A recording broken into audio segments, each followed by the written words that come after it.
Depuis la nuit des temps, certaines histoires ne naissent pas, elles s'accomplissent. Voici le destin de deux jumeaux, nés dans la douleur, forgés par la sagesse, appelés à changer un royaume.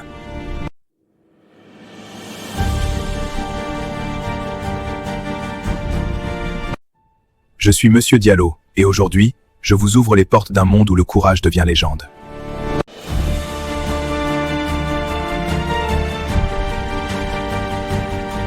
À l'aube, une lumière nouvelle naît dans le village de Banta. Elle s'appelle Aminata, destinée à mettre au monde deux jumeaux qui changeront le monde. Ils mettront fin à la tyrannie d'un roi cruel et libérer le peuple. En grandissant, Aminata illumine son village par sa douceur et sa bonté. Elle ne sait pas qu'un jour elle mettra au monde deux jumeaux destinés à accomplir la prophétie ramener une paix durable au royaume pour toujours. Le jour de ses 18 ans, Aminata rayonne. Mais son cœur ressent qu'un destin difficile s'approche. Ses parents qui décidèrent de la donner en mariage dans un moment qu'elle ne voulait pas se marier. Mais elle est respectueuse. Ce jour-là, Samba demande la main d'Aminata. Mais son cœur ressent un destin qu'elle n'a pas choisi. Cependant, Aminata est une fille souhaite et obéissante. Elle accepta donc son destin car elle doit obéir à ses parents. Le mariage d'Aminata illumine le village. Mais derrière son sourire, son cœur retient une douleur silencieuse. Mais Aminata est une fille, obéissante, bonne et bien éduquée. Elle accepta son destin. Aminata quitte son village, le cœur lourd, consciente que sa vie ne sera plus jamais la même. Mais elle garde espoir et elle a la bénédiction de ses parents. Aminata s'en va vivre à l'inconnu désormais. À son arrivée, Aminata comprend vite que ce nouveau village n'a rien de chaleureux et que l'épreuve commence. Aminata sent que sa vie ne sera jamais facile, mais avec la foi, elle garde espoir. Dans sa nouvelle maison, Aminata subit ses premières humiliations. Les regards sont froids, les paroles blessent, mais elle garde la tête haute et répond au mal par la douceur. Aminata est calme. Voyant sa peine, Samba s'approche doucement d'Aminata. Il lui parle avec tendresse et lui dit de ne pas perdre courage, car parfois les plus grandes épreuves préparent les plus belles victoires. Aminata se calme. Pendant 5 longues années, Aminata reste sans enfant. Les murmures deviennent des accusations. Certains l'appellent sorcière, d'autres se moquent ouvertement. Mais malgré l'injustice et la douleur, elle garde la foi. Après 5 années de larmes et d'épreuves, Aminata donne naissance à 2 jumeaux. Hassana et Hassanatou arrivent comme une bénédiction, remplissant la maison d'une lumière nouvelle et redonnant espoir à toute la famille. Aminata et son mari sentent leur cœur s'apaiser. Après tant d'épreuves et de larmes, Dieu illumine enfin leur foyer. Un nouveau destin vient de naître. Quand la nouvelle se répand, les villageois s'approchent avec étonnement, dans leurs yeux se mêlent curiosité et espoir. Aminata a donné naissance à des jumeaux. Le village ressent que la prophétie peut être vraie.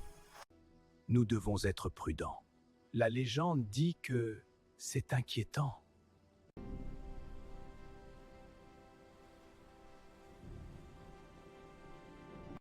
Les jumeaux sont si adorables, n'est-ce pas? Oui, mais il y a quelque chose d'étrange. Que veux-tu dire? Mais la nouvelle des jumeaux n'atteint pas seulement les cœurs bienveillants. Dans l'ombre, certaines oreilles mal intentionnées écoutent. Et déjà, la jalousie commence à se réveiller. Dans un coin du village, la jalousie se transforme en complot. Une femme mal intentionnée confie un message secret. Un homme prêt à tout pour plaire sans la savoir. Il s'apprête à lancer un événement qui changera le destin d'Aminata et du royaume. Portant un message dangereux, le messager quitte le village. Le cœur lourd mais déterminé, il ignore encore que ce simple voyage ouvrira la porte d'un destin bien plus grand que lui. Après des heures de marche, le messager atteint enfin la demeure du chef du village. Essoufflé, il transmet la nouvelle. Aminata a donné naissance à des jumeaux, et soudain, le regard du chef change, quelque chose vient de s'éveiller. Aminata sent la maladie l'envahir. Mais son cœur, lui, reste rempli de douceur. Dans un dernier souffle, Aminata confie ses enfants à son amie la plus fidèle. Elle a peur pour ses enfants mais a foi en Dieu. Aminata murmure ces derniers mots. Un amour éternel pour ses enfants. Elle caresse ses enfants pour une dernière fois. Dieu protège mes enfants. Dans un souffle léger, Aminata quitte ce monde, laissant 2 jumeaux de 2 ans à peine. Aminata partit très tôt, mais laissant 2 enfants destinés à changer l'ordre des choses un jour. Fanta, sa meilleure amie, promet de ne jamais l'oublier de faire de son mieux pour ses enfants. Aminata était une jeune femme souhaite et aimable. Le village pleure Aminata. Mais ses enfants portent déjà son destin. Certes, tout le monde n'aimait pas Aminata, mais tout le monde savait qu'elle était une bonne personne. Fanta est désormais la mère adoptive des 2 jumeaux. L'époux de Aminata, il s'est isolé pour faire son deuil et pleurer sa femme bien-aimée. Après la mort d'Aminata, Fanta devient la mère que les jumeaux n'ont plus dans ses bras. Hassana et Hassanat retrouvent l'amour et la tendresse que la vie leur a arrachés. Depuis la mort d'Aminata, le père lutte en silence contre une maladie qui le ronge. Pour ne pas briser l'innocence des jumeaux, il cache sa douleur et sourit quand son cœur souffre. Les jours passent et la maladie du père s'alourdit. Hassana et Hassanat sentent que quelque chose change, même s'ils ne comprennent pas encore la douleur d'un cœur qui s'éteint. Mes enfants, vous êtes ma fierté. La vie vous a pris votre mère trop tôt, et maintenant elle me prend aussi. Souvenez-vous, votre lumière est plus forte que la douleur. Restez unis, et suivez toujours le chemin du bien. Mes enfants, je dois partir maintenant. Que Dieu vous protège. Restez unis, aimez-vous, et n'oubliez jamais qui vous êtes. Votre destin vous attend. Je serai toujours avec vous. À 10 ans seulement, Hassana et Hassanat disent adieu à leur père. Devant eux, le monde devient plus froid. Mais dans leur cœur, la force et la douceur qu'il leur a laissées ne s'éteindront jamais. 5 années ont passé.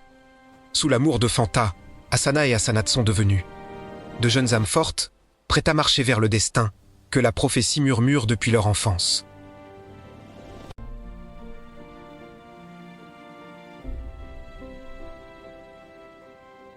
Les enfants endormis rêvent de leur mère.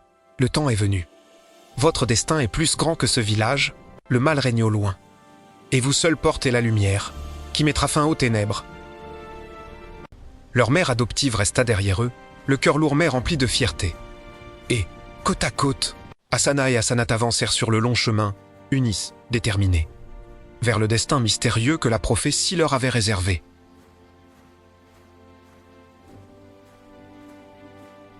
Seuls désormais, Hassana et Hassanat pénétrèrent dans la grande forêt sacrée, un lieu où chaque arbre murmurait les histoires du passé.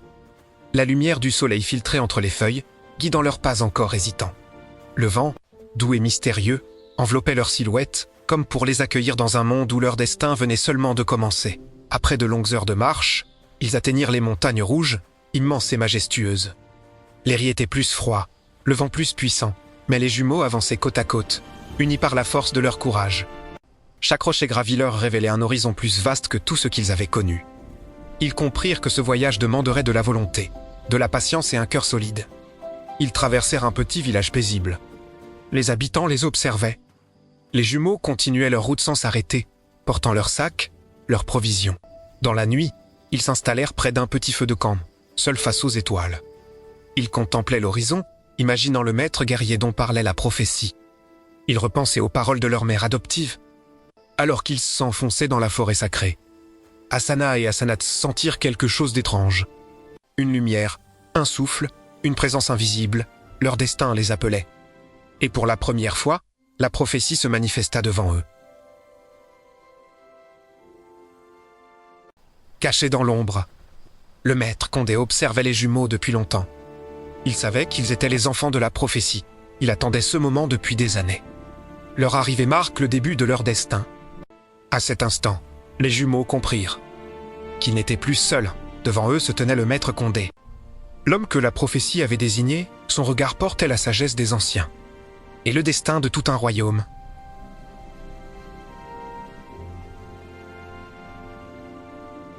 Écrivez « Je veux la suite » pour nous donner la force de continuer cette épopée. À très bientôt.